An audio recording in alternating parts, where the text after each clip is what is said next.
Now, all in all, I had a pretty decent game week in Game Week 19. I scored 93 points and I'm in 82k overall. But I've got a couple issues to resolve in my team. And I'm going to talk about that in my Game Week 20 team selection.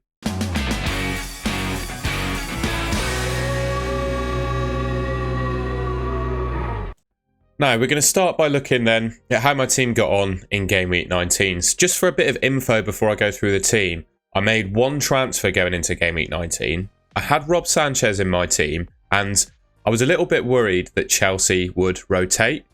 Didn't know for sure if it would happen, but I was worried enough that I made a goalkeeper transfer. I took out Sanchez and brought in Sales, and well, as the game week played out, Chelsea played Ipswich and rotated Sanchez. Sales played and kept a clean sheet. So for once, this is my, I think, second goalkeeper transfer in 3 weeks that I've made. But this one actually paid off. And long term, very happy with Sales. Timber is one of the players that I have to deal with. Picked up his 5th yellow card in the game in Game Week 19. So I think he's a sell. And I might downgrade him to upgrade elsewhere. We'll talk about that in a second. Ola Aina, I think he's now the top scoring defender in the entire game, which is just excellent. And I've had him in my team since my last wildcard. I think I played my wildcard in Game Week 6. I bought him for 4.5 million, and I think he's gone up to 5.2 million now. So I've gained quite a bit of value on him from that. So, and also, of course, happy with the clean sheet and bonus points. I do say, though, despite Aina being the top scoring defender in the game, I don't actually think he's the best Nottingham Forest defensive option. I still feel like Milenkovic is the best, but there's just no reason for me to downgrade Aina to Milenkovic. So, yeah, I'm just going to stick with Aina and going forwards. Robinson with an assist, will take the returns from him. Morgan Rogers, a goal, assist, and a yellow card from him. I should have put the arrow, well, sorry, the triangle next to Rogers as well, because that was his 5th yellow card. So he's also suspended for Game Week 20. But I do feel like with Rogers, I'm not too sure it's worth getting rid of him, but we'll talk about that in a second. Cole Palmer, an unfortunate blank for him, especially for those that had him as their captain. I didn't, thankfully. I was always kind of on Salah just with the sheer consistency that he's been putting up this season. But you know, Palmer v Ipswich was definitely a fixture where he was a captaincy option. And if you captain him in that game, I think you can consider yourself unlucky that there was such a big point swing between him and Salah. Semenyo, I'm really glad I remained patient and kept hold of him. Came away with another assist. A dubious one. I think I've been so unlucky with my points from Semenyo since I bought him that I'll take a dodgy assist. Salah, I mean, the guy is just insane at the moment. 200 points from 18 games. He's on for, well, if he keeps it up, obviously over 400 points this season. He was my captain. Yeah, very happy with him. Goal and 2 assists against West Ham. Haaland with a goal against Leicester. One thing I did enjoy about Haaland in that game is not only did he have the goal, but I think he had a couple other chances where he really could have scored. On a different day, he could have had a brace or a hat-trick in that game, I think. And also, he looked really happy after he scored his goal, to a point where I think that goal might be just a little bit of a catalyst for him to kick on and actually score some goals in my team for you know, the future. So yeah, very happy with that, and I'll certainly keep him in my team, I think, for the next few weeks. Isak, another goal against Man United. He missed a couple of really good chances as well. I mean, in that game, he could have had 3 or 4 goals, I think. So to only come away with 1 goal, I think you consider myself a little bit unlucky there, to be honest. But yeah, everyone's kind of got him now. So the goals I get from Isak, they're not really gaining me anything. So I'm kind of indifferent to how he does. But obviously, I'll accept points as they come. And then João Pedro, I was considering selling him before Game Week 19. But I remained patient and I was rewarded with a couple of assists. He does have Arsenal in Game Week 20.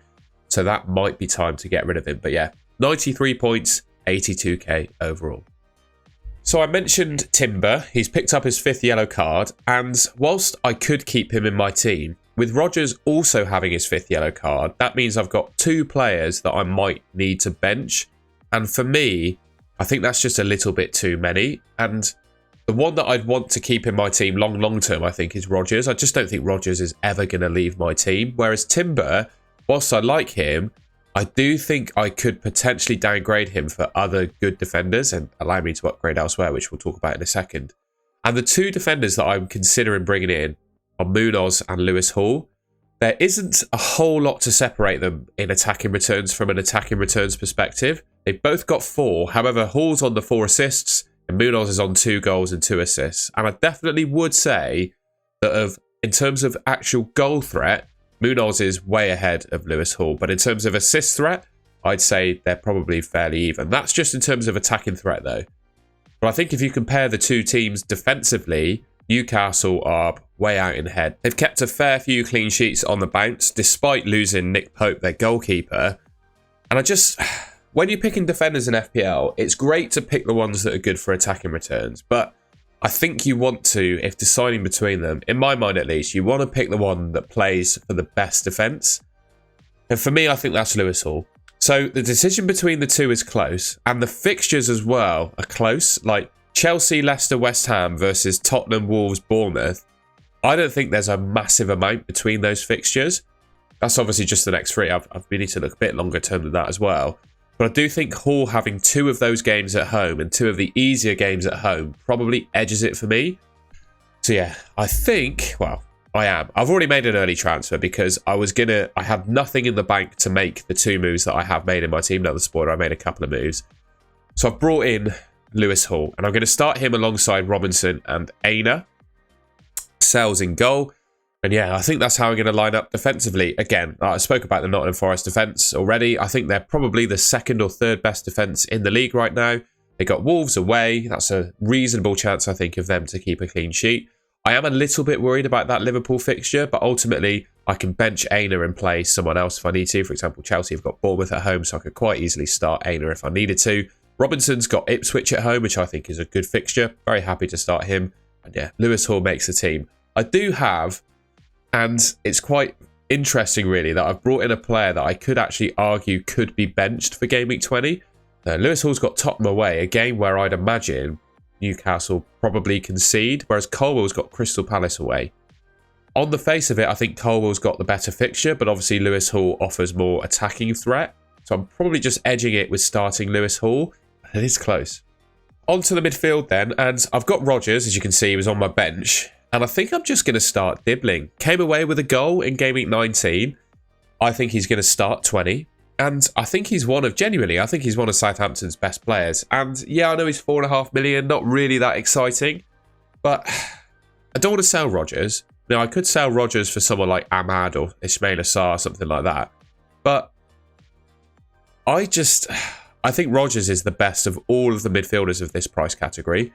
The next couple of fixtures for him are tough. Everton and Arsenal, both away, don't get me wrong. But I still believe he is the best midfielder at that price point, and I just don't want to get rid of him. And I've also gained so much value since I've owned him that it would be really counterproductive in terms of the budget that I have available.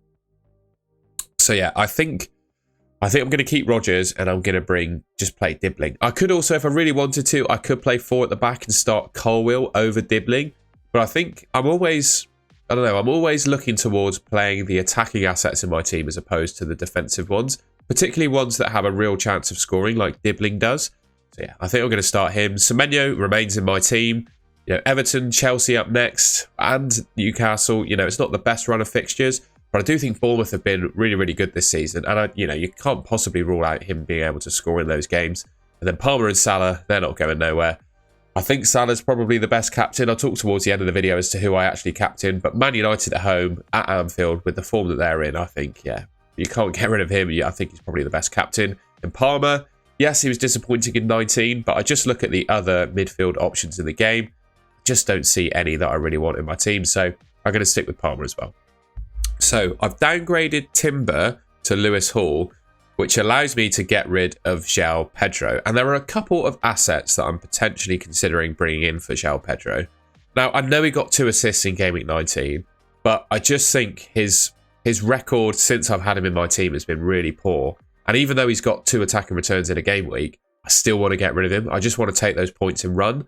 And the main player I'm looking at to replace João Pedro is Chris Wood. He, in my mind, is one of the best strikers in the game right now, definitely. 19 appearances and 11 goals so far this season. Last year, I believe he picked up 14 goals from 20 appearances, or 19 appearances, 20 appearances.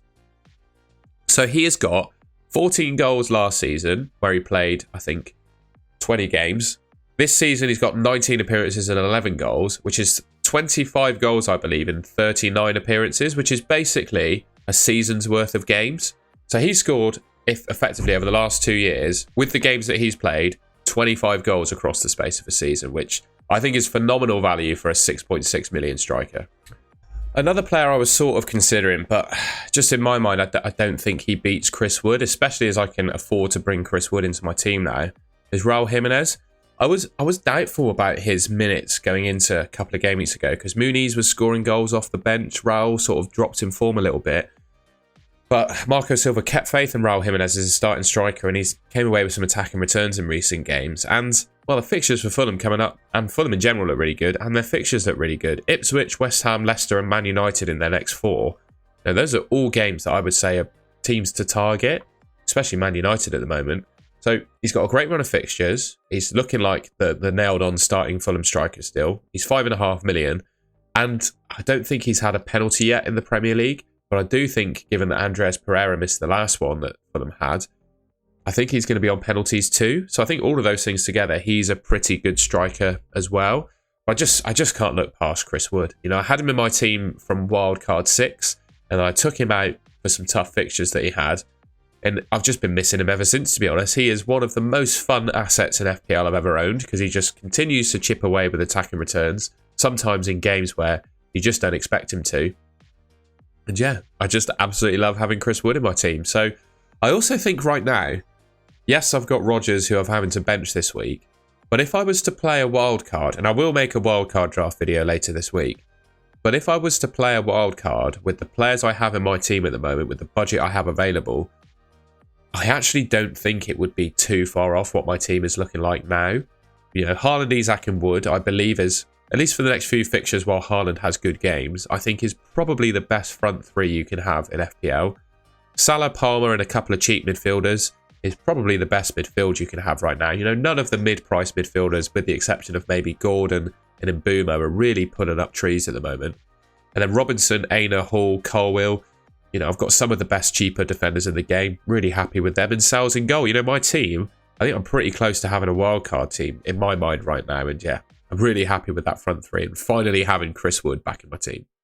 I'll just show this screen as a final summary of how my team's looking. I'm going to captain Salah. I don't think there's any debate that he's the best captain. I won't go into too much detail about next week in a Game Week 20 team selection video, but with Salah having Nottingham Forest away in Game Week 21, I do think it opens the door for me to potentially use the differential captaincy on Haaland. Now, I don't think there are many games where I wouldn't captain Salah, but maybe him playing Arsenal and Nottingham Forest at the moment would probably be 2 of those games. So yeah, next week I might go a little bit differential with my captain, but ahead of playing Man United at Anfield, I don't think there's any way I look past Mo Salah. By the way, all of the expected points you'll see in here, they're predicted points on the right. It says points, that's expected points, the AI rating, and all of the expected points data below the players. All of that comes from Fantasy Football Hub, which you can sign up to using the link in the description below. And yeah, that's my team going into Game Week 20. All right, that's the end of the video. I hope you enjoyed it and found it useful. If you did, please leave me a like rating. Apologies, I'm dealing with a bit of a cold at the moment, so if my voice sounds a bit nasally, it is what it is. Just have to deal with it, I'm afraid. Yeah, if you think I should do anything different with my team, let me know in the comments. And if you enjoyed the video and haven't already, you can subscribe to the Goal to Goal channel, which should be just there on your screen. Thank you very much for watching, and I'll catch you in my next video.